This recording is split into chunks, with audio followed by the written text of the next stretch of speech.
Maraming salamat sa iyo, Grace. Sa iba pang balita, pagkakaisa naman ng mga electric cooperative upang mapababa ang presyo ng kuryente sa bansa, isinusulong ng isang eksperto. Ang detalye, kunin natin sa ulat ni Jonathan Llanes ng PTV Baguio. Malaking hakbang ang pagkakaisa ng mga electric cooperatives upang mapababa pa ang kasalukuyang pamamaraan ng paniningil sa presyo ng kuryente.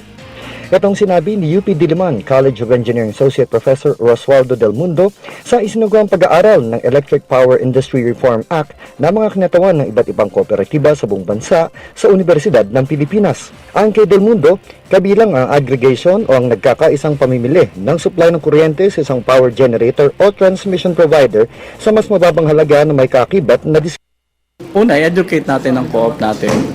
Pangalawa, the co-ops must definitely make action, do an actionable action on specific opportunities like aggregation. We aggregate the co-ops at the generation, we aggregate the co-op at the sub-transmission, we aggregate them in the distribution. Lahat ng activities ng co-op natin, actually, pwede nating hanapan ng joint action para makaparso ng economy of scale. So, imagine parang even you are separately in independent companies, pero when you decide as if you are one big company because you're synchronized.